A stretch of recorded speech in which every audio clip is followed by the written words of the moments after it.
Hi, it's Charlie. I've been teaching English for 7 years. And you? How long have you been learning English? Now those two sentences are in the present perfect, because today we are going to be focusing on the present perfect. We're going to be looking at when to use it, how to use it, and we are also going to be doing a short quiz at the end, okay? So stick around. As we go, we'll be looking at some of the most common errors people make when they use the present perfect and how to fix those. Hi, my name's Charlie. Welcome to Organic English. Now, the present perfect, it's one of my favorite tenses. It links the past with the present.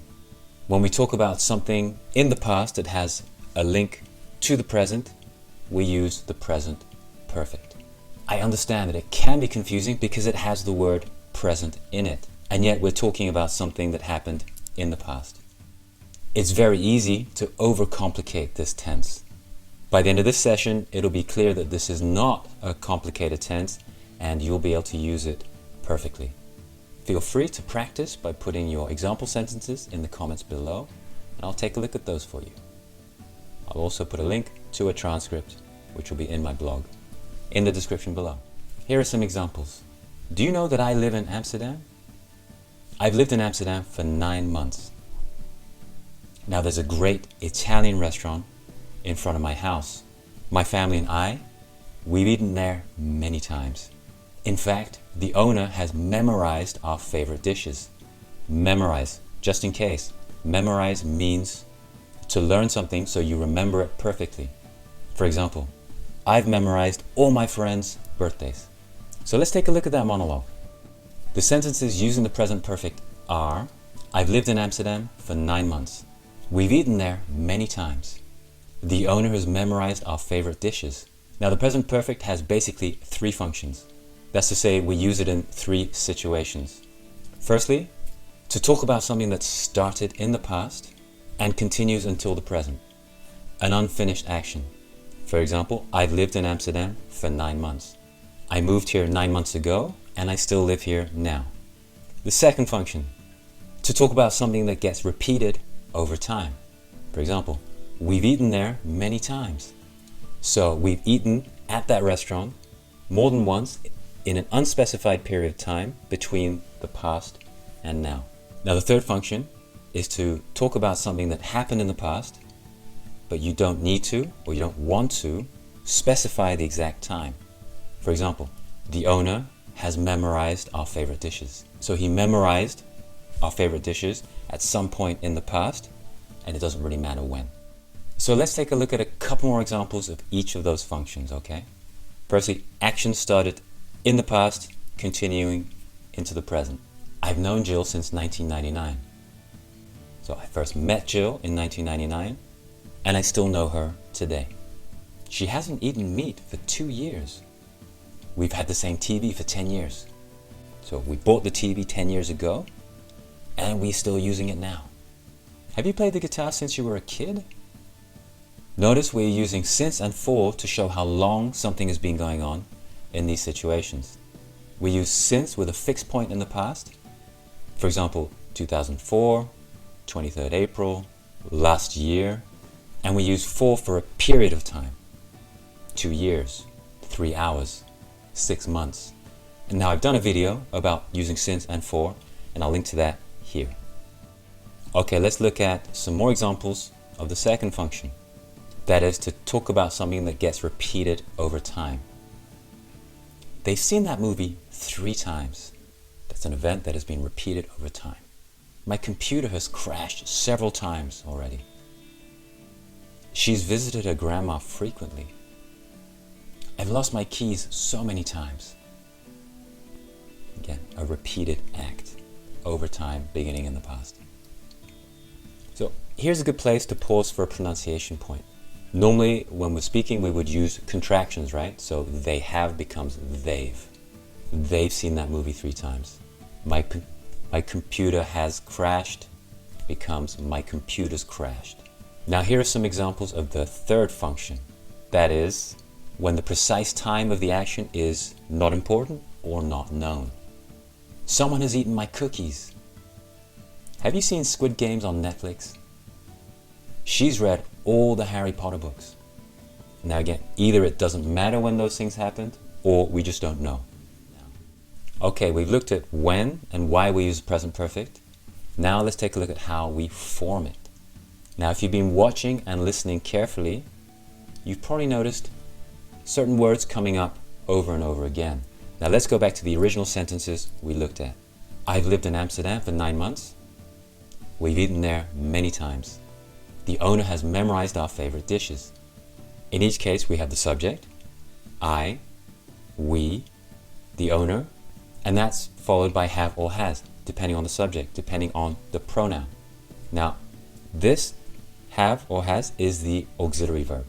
Another common error made by people using this tense is a subject-verb agreement, is the agreement between the subject and the auxiliary verb. So remember that it's I have, you have, he, she, or it has, we have, and they have. So the only time it changes to has is with he, she, or it. The rest of the time it's have. The auxiliary, as you can see, is followed by the main verb. But in this case, it's the past participle of the main verb. Now what is the past participle? Past participle, generally speaking, is the same as the past tense of the verb. For example, walk, walked, walked. Sleep, slept, slept. Say, said, said. Play, played, played. But of course, this is English. There are some irregular verbs where it's not so simple. For example, eat, ate, eaten. Drink, drank, drunk. Break, broke, broken. Freeze, froze, frozen. And the list goes on. Now, using the correct past participle is one of the other common errors that people make with present perfect. Now, with the irregular verbs, the only thing you can do is to memorize them, I'm afraid. Memorize them, ideally by using them frequently. All right, let's take a look. How do we make the negative form? She has not eaten meat for 2 years. She hasn't eaten meat for 2 years. As you can see, it's pretty simple. We put not after the auxiliary verb, have or has, to make have not, has not, haven't, hasn't. Now the interrogative form, the question form, how do we form that? Have you seen Squid Game on Netflix? So we invert the subject and have for yes-no questions. How about negative yes-no questions? Haven't you seen Squid Game on Netflix? For negative yes-no questions, we're adding not to the auxiliary, but we are contracting. Have not you seen Squid Game on Netflix? That sounds really weird. Let's look at WH questions or open-ended questions. What have you studied today? What have you studied today? So we're inverting the subject and the auxiliary verb, have or has, and we're putting the WH question word at the beginning of the sentence. So let's look at the third most common error people make when using present perfect, and that is deciding when to use present perfect, when to use past simple. So we've just seen that we use present perfect when the precise time of the action is not known or is not important.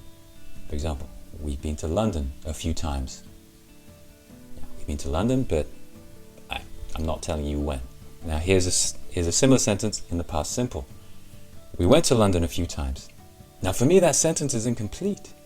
It needs to specify when we went to London a few times. For example, we went to London a few times last year. Notice we're using that finished time expression last year. Last year is over, gone, finished. So the link to the present is no longer there.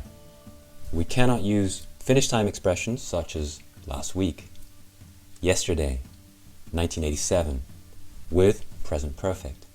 With the present perfect, we need to use unfinished time expressions such as today, this year, so far, until now, before. For example, we've been to London a few times so far, meaning we have visited London and we probably will do so again. Okay, as promised, a couple more very common ways that we use present perfect that cause confusion, and that's with been and gone. Julie has gone to Mexico. Julie has been to Mexico.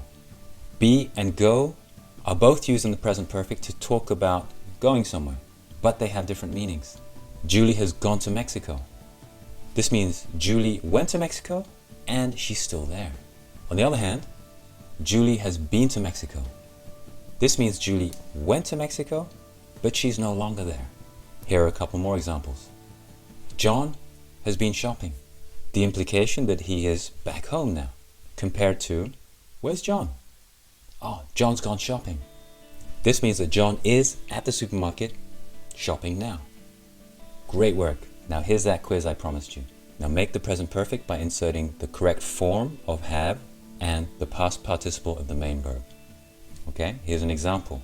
The kids blank grow so much. Correct answer is the kids have grow. The past participle is grown. So the full sentence, the kids have grown so much. Next question. He blank pay for everything. Correct answer, he has paid for everything. He has paid for everything. Next question. You blank eat Thai food before? Correct answer is, have you eaten Thai food before? Remember, it's a question, so we need to invert the subject and the auxiliary verb. Final sentence. He blank not forget his books. The answer, he has not forgotten his books. Alright, good job. Now I hope that helps you understand how to use present perfect correctly and what errors to try and avoid. Don't forget, feel free to put any practice sentences in the comments below and I'll take a look at those for you.